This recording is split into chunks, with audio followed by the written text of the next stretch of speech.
Party के उम्मीदवार। मैं गरीबी का नामो निशान मिटा दूंगा। गरीबों का हम करप्शन का पूरा ध्यान रखेंगे। जी आप तो करप्शन के फाइल ही गायब कर देते हैं। हम महिलाओं को पूरी सुरक्षा देंगे। जी नेताजी, वो तो हम लोग रोज न्यूज में देखते ही हैं। आज देश के 30% नेता पर क्रिमिनल केस है। ऐसे ही चलता रहा सारे नेता क्रिमिनल ही रहेंगे। हम एजुकेशन का पूरा ध्यान रखेंगे। देश के बच्चों के एजुकेशन का या अपने बच्चों के एजुकेशन का? सबसे बड़ी बात, मैं आप सबको दुश्मनों से बचाऊंगा। हमारे हर तरफ दुश्मन है। और भैया, मुझे वोट देने के लिए मैं कुछ रुपए पैसे भी दूंगा, तो सोच लीजिए अपनी बार अपना वोट मुझे ही दीजिएगा। 1 2 3 4 नेताजी ने कर दी देखो पैसों की कैसी बरसात। 1 2 3 4 नेताजी ने कर दी देखो पैसों की कैसी बरसात। नेताजी संघर्ष करो, हम तुम्हारे साथ हैं। नेताजी संघर्ष करो, हम तुम्हारे साथ हैं। 1 2 3 4 नेताजी ने कर दी देखो पैसों की कैसी बरसात। अरे सुनती हो, नेताजी ने तुम्हारे लिए एक साड़ी, अगर चुनाव जीत गए तो फिर मिलेगी एक गाड़ी।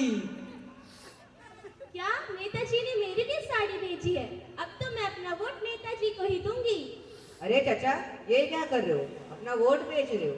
अगर ऐसा ही चलता रहा तो आपका नेता आपको बेवकूफ और बिकाऊ ही समझेगा।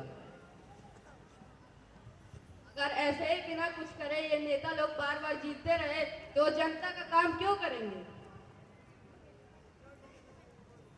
नोट के बदले वोट बेचकर तुम बड़ा पछताओगे। नोट के बदले वोट बेचकर तुम बड़ा पछताओगे। नेताजी तो राज करेंगे और तुम गाली खाओगे। नेताजी तो राज करेंगे और तुम गाली खाओगे। 5 साल तक राज करेंगे चापलूस और गुंडे। नेताजी तुमको बोलेंगे आना अगले संडे, जो कि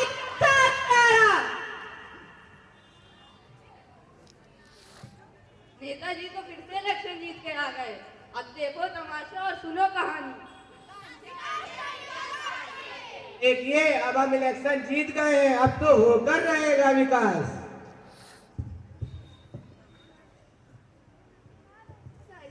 हमारे अगले 5 साल के लिए स्कूल, कॉलेज, हॉस्पिटल, पानी, ये सब। देखिए, इलेक्शन जीतने में बहुत पैसा लगा है। आजकल की महंगाई में 100 करोड़ के एमएलए एमपीए खरीदे जाते हैं। ऊपर से नीचे तक हर आदमी को कितना पैसा देना पड़ता है, मालूम तो होगा ही आपको। जी सर, वो तो है। इलेक्शन लड़ने में इतना पैसा लगता है कि एक आम आदमी सोच भी नहीं सकता। इतना पैसा यदि अकाउंट में ट्रांसफर हो जाए, उसके बाद जो बच जाए अपना स्कूल हॉस्टल बनवाते रहिएगा। और सर, ये देश के विकास के लिए था। अरे जब पार्टी का विकास होगा तभी तो देश का विकास होगा। समझती नहीं है आप लोग। सर, स्कूल हॉस्पिटल की हालत बहुत खराब है। छत से पानी टपक रहा है और हॉस्पिटल में दवा खत्म है। कौन सा छत गिरी जा रही है? और किसी को कोई बीमारी हो तो प्राइवेट हॉस्पिटल में चला जाए। देश को बहुत जरूरत है हमारी पार्टी को। अभी अगला चुनाव भी तो लड़ना है, उसका पैसा कहाँ से आएगा? लेकिन इलीगल खदानों से, टेंडरों से और भी तो पैसा आ जाता है, उनका क्या? तो क्या हुआ? कितनी महंगाई है। एक फार्म हाउस 50-50 करोड़ का है। एक केस लड़ने के लिए जजों को 20-20 करोड़ देना पड़ता है। बताओ कहाँ से आएगा इतना सारा पैसा? इस साल